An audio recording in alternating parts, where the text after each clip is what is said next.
Welcome to episode 43 of 1530. Today we're going to be discussing the ATP Finals 2021.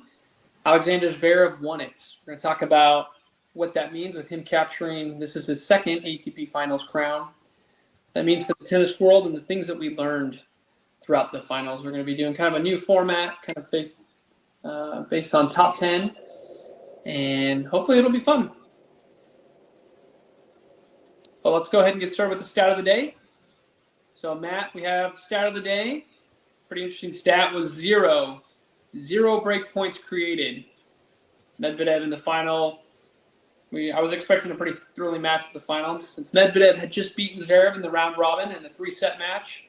But against Zverev, he wasn't even able to create one break point. So that's where the zero comes from. Medvedev created 0 break points, lost 6-4, 6-4. So Zverev, a little bit too solid. Medvedev didn't play bad necessarily, especially on his serve, but didn't create the chances we're used to him seeing, especially being one of the best returning players on tour, one of the best players on tour this year, the solid number 2 for the year, but just couldn't get it done. So I don't know, Matt, was that more of just being out of gas, or was it just Zverev was playing too good? I don't know, what are your thoughts on that matchup? Yeah, that's a good question. Probably a little bit. It's the end of the year. I'm sure we'll dive into these numbers more completely later in the episode, and you'll see that it probably because Zverev was playing pretty well. Medi just wasn't really keeping up with that, so that's probably what it came down to. It's a clean game by Alex. Yeah. And, maybe we're selling Zverev short a little bit here. Medvedev was a solid number 2, won the U.S. Open, beat Djokovic, but can't forget, right? Zverev, he won the gold medal. He beat Djokovic en route to that in Tokyo. He was pretty dominant at some of the other tournaments this year. So it's not like he was a slouch. He did have one of the best records post Wimbledon. He was really solid. So maybe we're selling short here. Maybe he was a solid, 2B. If Medvedev was 2 alpha, maybe Zverev was 2 Bravo, being the second best player, but almost taking that title. Gold medal does mean a lot, right? I think major, especially first time major, maybe means a little more, but Zverev was kind of right there. And so I agree, his play was pretty solid. I noticed a lot of it was just the margins, right? Medvedev might have been more solid working the points, but Zverev, he'd go for the riskier shots, and when he made them, they paid off. And his serve is always going to be big. It's a lot of times how you deal with the backhand. I was reading an interesting article about that on the ATP's website, where in the round robin match, where it was still very, very tight, 3-setter, but Medvedev was controlling the rallies and not letting Zverev hit a lot of forehands. So there's a lot of backhand to backhand, where Medvedev, you could argue, is one of the best backhands in the game. A la Djokovic a little bit, but maybe even better in some ways. But they said in this finals, Zverev was able to turn around, hit more forehands, especially that forehand up the line for Zverev. He's very, very aggressive on that. But honestly, from watching it, maybe it's just, recency bias, or you have the eye candy of his backhand. But a couple times he can just whip it. He can surprise you and just whip the backhand up the line for a quick winner. So, but it did look like the numbers, didn't lie there, that he did generally play a lot more forehands, and that game plan was probably a well-thought-out game plan, led to his advantage in the final. Plus, long year for Medvedev, played in a lot of finals, including the Australian Open final, U.S. Open final. So maybe he was gassed in some ways, but, hats off to Zverev for winning that tournament. But like I said, the second time. So I think that's pretty interesting. And, I gotta say it, but it's been a while since, and maybe this is like going a little bit into our list early, but it's not been the big 3. It's not been Djokovic and Federer dominating this tournament, right? I think in years past, Federer has won it a bunch of times. Djokovic, has also been dominating of late, but this tournament, it's been a while since one of those guys have won it.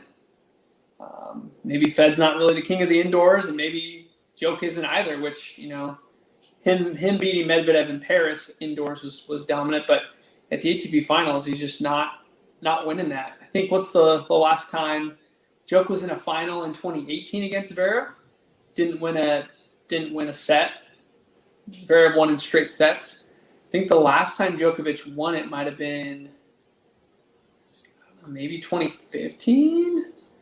I have to look that up to be sure, but it's been a while, right? If you look at that, that's 6 years.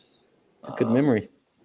Yeah, because Murray, I remember Murray ended the year 2016. He ended it being the winner. The 2016 was definitely Murray. 18 was Zverev. I'll check real quick for 17, but 17 was Grigor Dimitrov. Grigor, thank you. Grigor beat David Goffin. So, yeah, it's just I don't know, Matt. Is that am I reading too much into it? Is it just one tournament, or is that enough data points to say, maybe he's not head and shoulders way above the rest, or is that being too hasty? No, I mean, I don't know. I've always thought that the ATP finals were a little bit of an anomaly. Always just seems, I mean, we haven't had a repeat winner since Novak did it in 15. He did it 4 times in a row from 2012 to 2015. But since then, I mean, it's been anybody's game. And so I think it's partly that. Yeah, you've got these players that are finally getting to the point where they're not such huge underdogs against Novak and the others anymore. Yeah.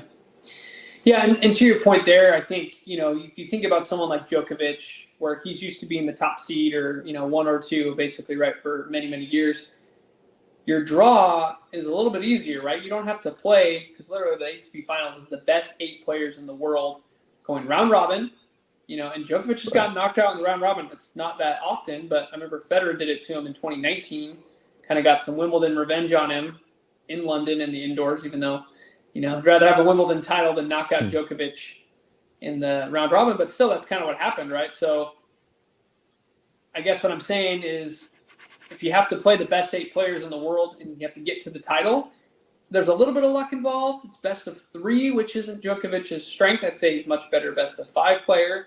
But usually to win a slam, you don't have to beat the best 8 player or the best other 7 players in the world, right? You're beating maybe, with upsets, maybe not even 2 or 3, but you'd at least face one in the semis and you'd probably face one in the final. But I think maybe that's a big factor too. But yeah, let's go ahead with our top 10 things we learned during the ATP Finals. I'm going to come up with the list. We'll talk about it. It's not necessarily in particular order, but we'll start off with number 10. So Medvedev, not even creating one break opportunity. We talked about that in the stat of the day. I do think it was kind of fluky because, as good as Zverev was when watching it, it looked like Medvedev would start to dig in, but just couldn't quite get it done. But it's also concerning, right? It's 2 sets, still not able to create even one opportunity. It was a little concerning to me. I don't know, again, if it's fatigue. We'll see how, what happens in Australia. I would still say Medvedev's the second best hardcourt player right now on tour. But I don't know. It'd be interesting to see as Zverev is flipping that head-to-head on Medvedev, right, with maybe that pattern of, I'm going to hit a little more forehands. Medvedev's forehand is not as much of a weapon as his backhand. It's more of a workable shot, in my opinion. I mean, Medvedev's been known for being crafty, less for just straight-up winners. But I don't know. Maybe Zverev is onto something, man. So I'm going to be looking forward to that next time Medvedev and Zverev play. Maybe that's a sign of things to come. So number 9, I'd say Zverev. He's proved that he will win a slam. I don't feel like there's much doubt here. Injuries aside, assuming he doesn't get injured, and assuming, of course, he does have some looming issues with domestic violence, which obviously is a serious thing, and the ATP, Player Association and that body, they've talked about wanting to investigate that. So unless somehow his career kind of gets, mentally gets disarray because of that or because of injury, I feel like he'll win a slam. I feel pretty confident, winning the gold medal, winning this one, getting so close, 2 sets to love up in the U.S. Open final against Thiem in 2019. He's had so many close calls that I feel like eventually the luck's going to break for him. I really do feel confident that he will win this one. I don't know, Matt, what your thoughts are on that, weighing on that, but I feel pretty confident in Alexander Zverev. No, absolutely. Yeah, especially if he's able to be consistent, right? He's played super well the last half of this year, last quarter of this year, and every Grand Slam involves a little bit of luck. So Yeah. he needs a little bit of that to break his way, but that's assuming he gets that at some point. I don't see a reason why he wouldn't be able to finally get there. Yeah, I mean, I feel like him, just like I felt like Medvedev and Team before they won slams. Team had so many chances. He'd win the first set on Nadal, or he, make the French Open final multiple times. Oh, he made the Australian Open finals up 2-1 over Djokovic. Doesn't win it. It's like at some point, assuming he stays healthy and assuming he's still playing at a high level, something's going to break his way. And Team won. I didn't think he was going to win the U.S. Open, right? I thought he was going to win the French Open, right? I thought Nadal maybe was going to have a bad French, or maybe not make the final, and that's where he'd win it. That's where I would have bet money, but he still won one, right? Medvedev, I would have thought, I would have guessed hardcore, maybe Australia or U.S. Open. So maybe U.S. Open is what I would have guessed, but he won one. Maybe not the year I would have thought with Djokovic going for the, the calendar slam, but what a way to shut that down, right? So I just feel like Zverev's on that cusp where it's just like these other two guys. They're so good, how could they not? And then they do eventually, maybe not in the manner you expect, but they still do. So. I think that's interesting. That's my second top 10 or number 9. Go to number 8. I kind of already referenced this. Djokovic and Federer are no longer kings, in my opinion, of the indoor and of the ATP finals. No. In years past, right, they won multiples in a row. I think there's two of the best players.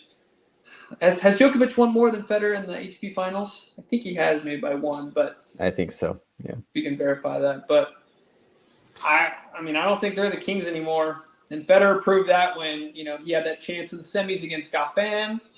He played Tsitsipas in the semis the other time and, didn't look as sharp. I don't think he is quite there. And Djokovic, hasn't won one in a while as well. So, Fed still holds the lead. What'd you say? I said Fed still holds the lead. He's got 6 to Novak's 5. 6 to Novak's 5. Okay. But even with, Medvedev, someone I wouldn't think would be as good indoors, makes the Paris finals. He wins the ATP finals last year. He makes the final, I believe it was the year before, against, maybe that was Team and Zverev. So it's just like, I wouldn't expect Medvedev to be a very good indoor player, yet he's dominating, right? Zverev, expect him to be a good indoor player, but I just don't think it's a shoe-in anymore where it's like, oh, yeah. Nadal's definitely not going to win the ATP finals. Djokovic is, or Federer will at least make the final. I think there's a lot of parity, and a lot of these guys are good indoors, right? I think it goes back to the fact of, they're specialists, and some players are good on different surfaces. But Casper Ruud, we're going to talk about in a minute. He's another one that's proved he's not just a guy in clay. He can win on the hard court, and he's good. Tsitsipas, good on pretty much every surface, right? So I just think look out. And I wouldn't bet money on Novak next year on ATP finals either. So, but again, like I said, best of 5, look out. Novak's still got best of 5, I think. But I don't know, any comments on that? No, I agree with all that. Yeah. All right, this is a pretty bold one for number 7. Federer and Nadal not really missed at the finals. And maybe, to be fair, maybe it's a pattern. Maybe it's been so many years that they've really even been there or been contending. I guess Nadal got pretty close against, I think it was Medvedev last year of winning. Medvedev had to come from behind to win against Nadal. But, in Turin, it was a new place that they were hosting. I know London had kind of had a stranglehold for a long time, like maybe even like a decade where they played the ATP finals there. Maybe even longer, because I think definitely when Federer was there, 2010. Yeah. So, anyways, London hosted it forever. Turin, the crowds were really, into it, right? A couple of Italian players with Berrettini and with Sinner playing. They were super into it. And then apparently when the players went around in the city and kind of took a photo shoot, everyone was, swooning over these great players. So maybe that's a little bit too bold to say, but I feel like the future is bright, and maybe Federer and Nadal aren't as missed as you would think. Tennis seemed to be alive and well in Turin. No doubt. Yeah, especially in Italy, right? You mentioned the two up and coming. They've got a couple of Italian players that are really knocking on the door of relevancy. So Right. sure that helps to have them there as well. Yeah, and so I kind of already stole my own thunder at number 6. Turin was a great change.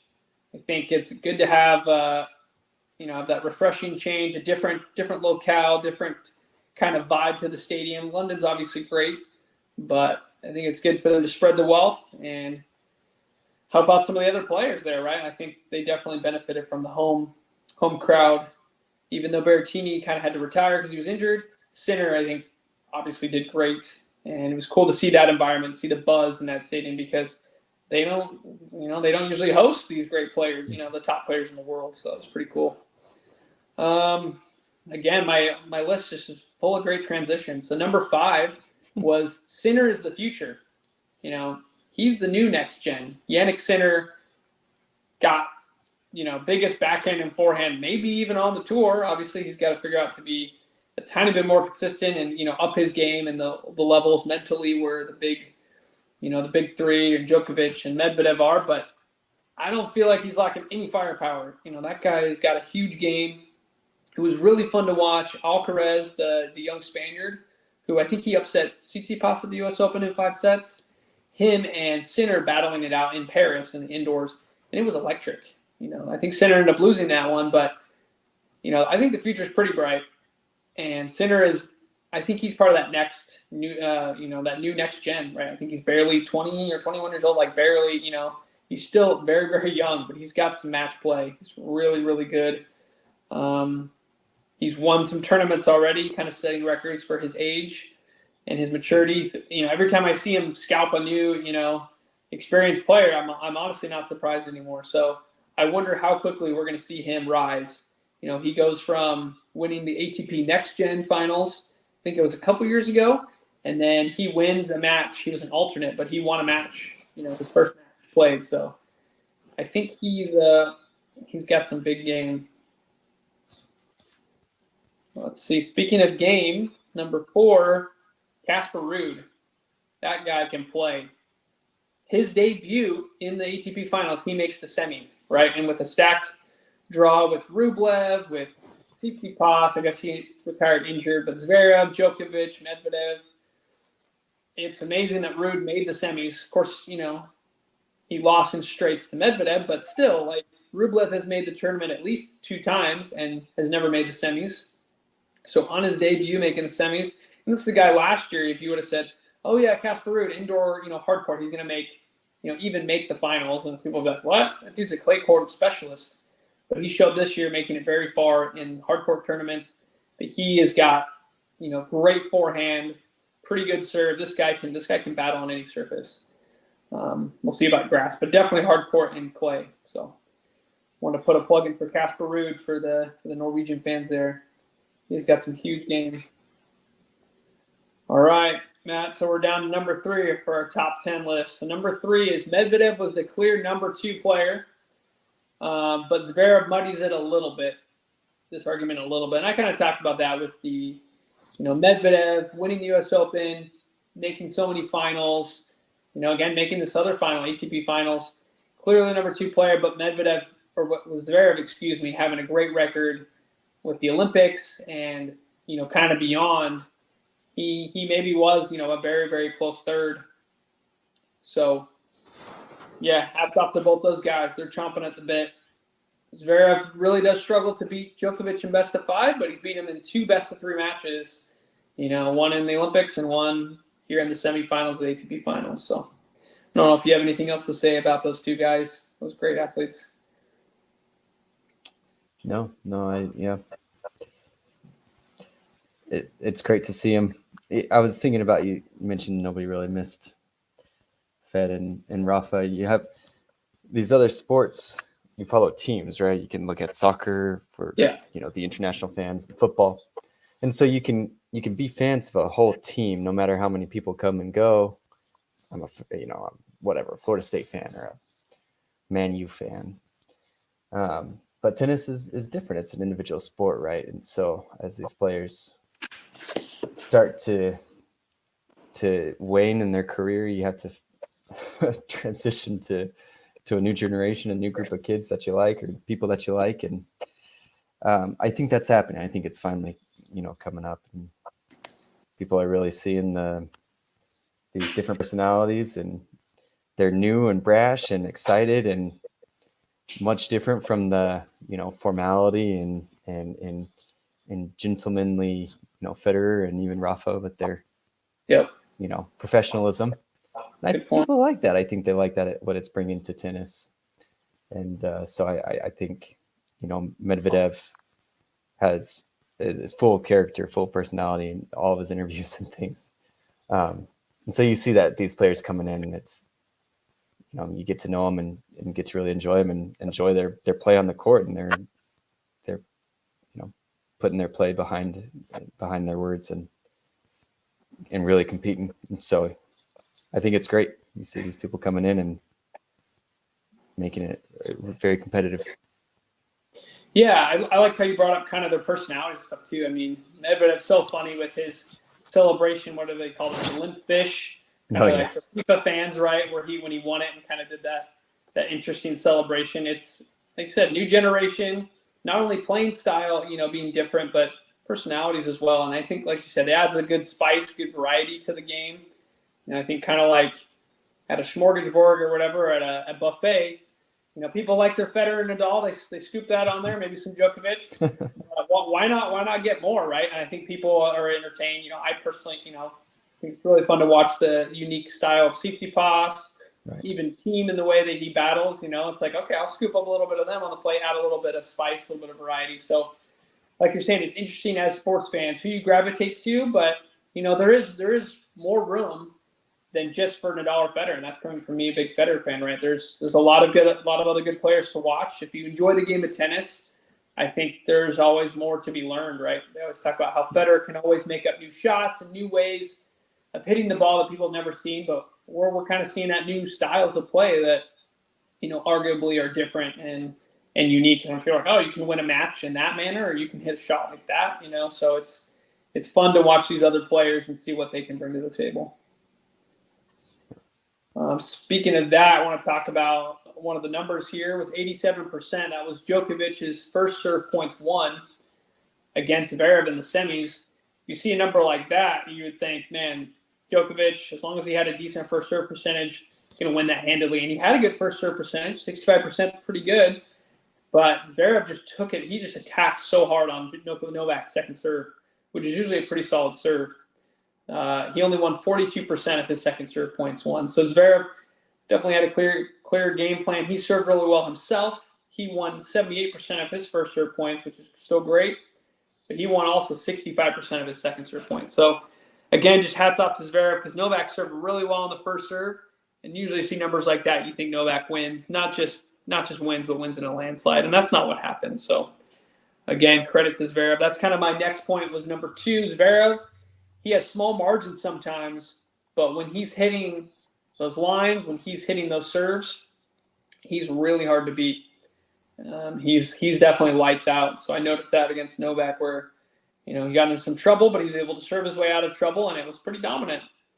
So, again, maybe it's more like a Cilic with, the big serves and big forehands, and you're like, man, you don't even have a chance with those combinations.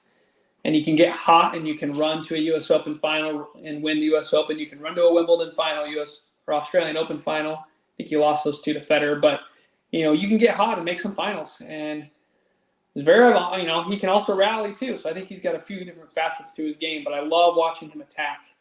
He went to the net a lot more. I thought was pretty successful. His net game's improving. So I don't know. We could see. I don't know if he'll win this next year, but hopefully he'll win soon. From what I'm seeing from him. All right, and then number 1 thing I learned, so it's the big 2. It is Novak and it is Medvedev. Those are the 2 guys to beat. It's not the big 3 anymore.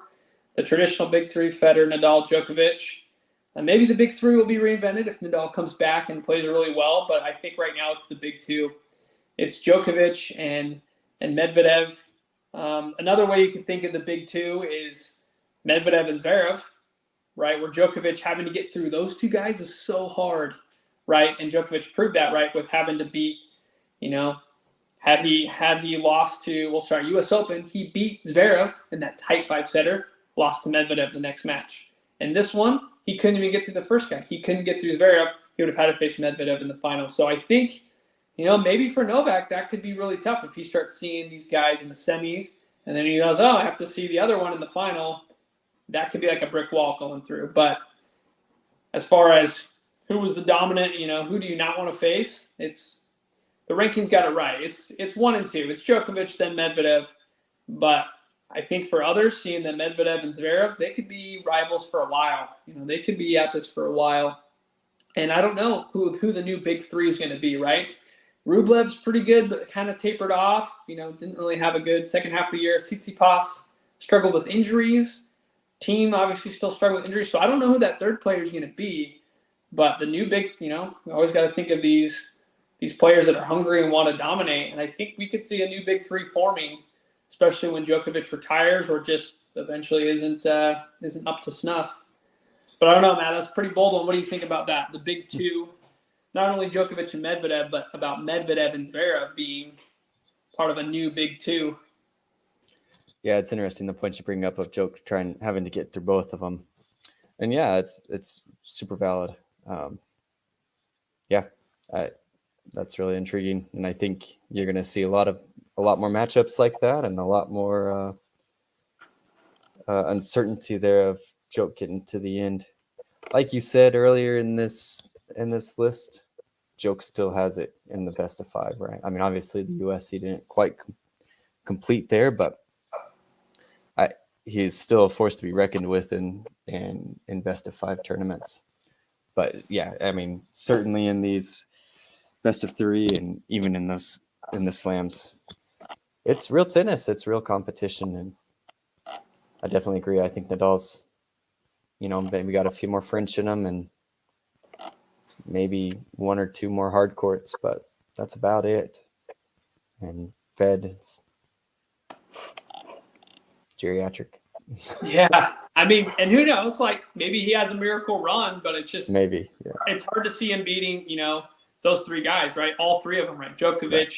You could say that's a big 3. Djokovic, Medvedev, Zverev. How's he going to beat all 3? Maybe 1. But maybe with the parity, there's upsets. He can have a dream run, but even if he wins at Wimbledon, he's not doing that consistently. Like you said, Nadal, maybe a French, but I think I was kind of reminded of his mortality with, against Djokovic, right? I mean, Nadal played great. Djokovic just played better. And you're like, well, if other players, Tsitsipas and stuff, are going to beat him on the clay, which they have, can they beat him at the Sacred Roland Garros? And I think they're showing that there's some cracks in the armor. It'll be really interesting to see with Djokovic maybe not playing Australia. I know this vaccine mandate, don't know if he's vaccinated or not. Seems like he's not. But that could be very interesting, right? Is Medvedev and Zverev going to battle it out? Or is Djokovic going to give access? I don't know. There's a lot of things up in the air. Djokovic's been so dominant down under, but I don't think there's any for sure, any certainties there. But that's kind of our top 10 list that I have. We'll maybe do another one to kind of close out the year. Top 10 things of the year, things we learned, and then we got to start looking again to Australia. It's coming up real quick, middle of January. Down under, where everyone's supposed to be vaccinated. Not really supposed to do exemptions unless you actually have an actual legit medical condition that prevents you from getting the vaccine. So I don't think they're really taking much religious exemption. It's got to be strictly medical. So that'll be interesting to see who else isn't going to make it. They're throwing out numbers like 95% of the players are vaccinated. Not exactly sure, if that's accurate, but obviously a majority of the players are. So it'll be interesting to see. That's all we have for you. As always, please visit us at cognitionsphere.com. The music was brought to us by Kevin MacLeod with excerpts from his song, Cool Rock, not School of Rock. Please share our podcast with anyone that loves tennis. And until next time, we'll see you on the court.